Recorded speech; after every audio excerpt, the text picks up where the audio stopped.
Hey everybody, I just wanted to do a quick video of what you don't want your woods to look like. And what I'm looking at right now is what you don't want your woods to look like. And look at that understory. There is nothing growing. There's some leaves that have fallen, maybe a plant here or there, but there is nothing for food. There's not much for cover. And I'm actually in a section of woods that does not have very many mature trees.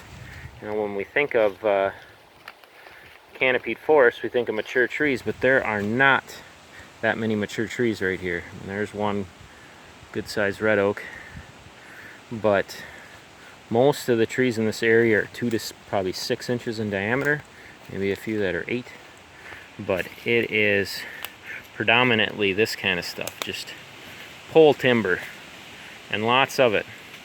And look what's grown underneath all that. Basically nothing. So if your woods looks like that, it is time to bust out the chainsaw. Of course, if you have mature trees, you can take them out via timber harvest. Otherwise, I would be doing some chop and drop.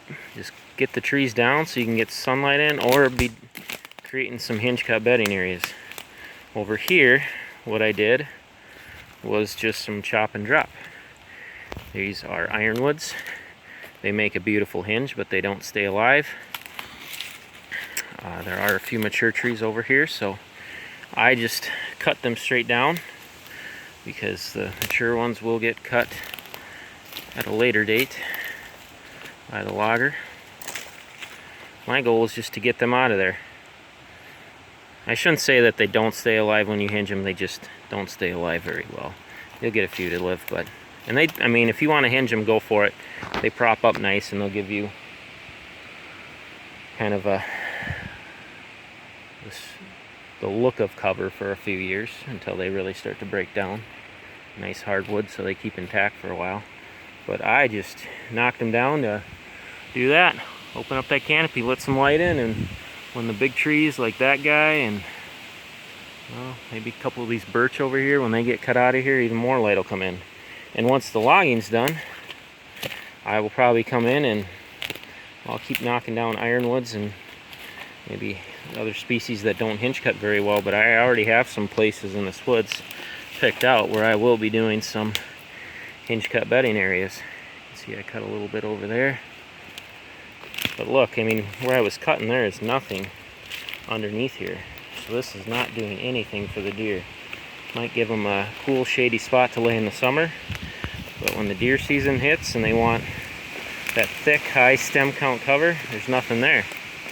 So at least by dropping the trees this year, I gave them a little bit of cover and structure to bed up against. Maybe a little bit of food to nip at this winter. And then next year, I'll just really come in here and get at it. So yeah, if your woods, I mean, there's a lot of that. Black dirt, maybe just leaf litter, things like that. It is time to bust out a saw and start to get at it, because it can be better. And the deer will respond.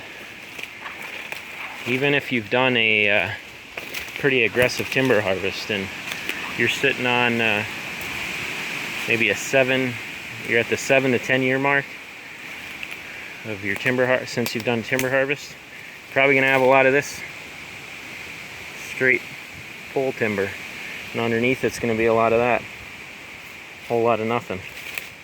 So even then, if you did a timber harvest but it's 10 years down the road, might be time to bust out the saw again and start making some openings and start creating some food, because you can look a long ways under this woods here and you do not see green, and you should be seeing a lot of green right now. So it needs some pretty aggressive cutting, and we will be sure to do that in the years ahead. Alright, that was my little thought for today. Hope you all have a phenomenal week. God bless.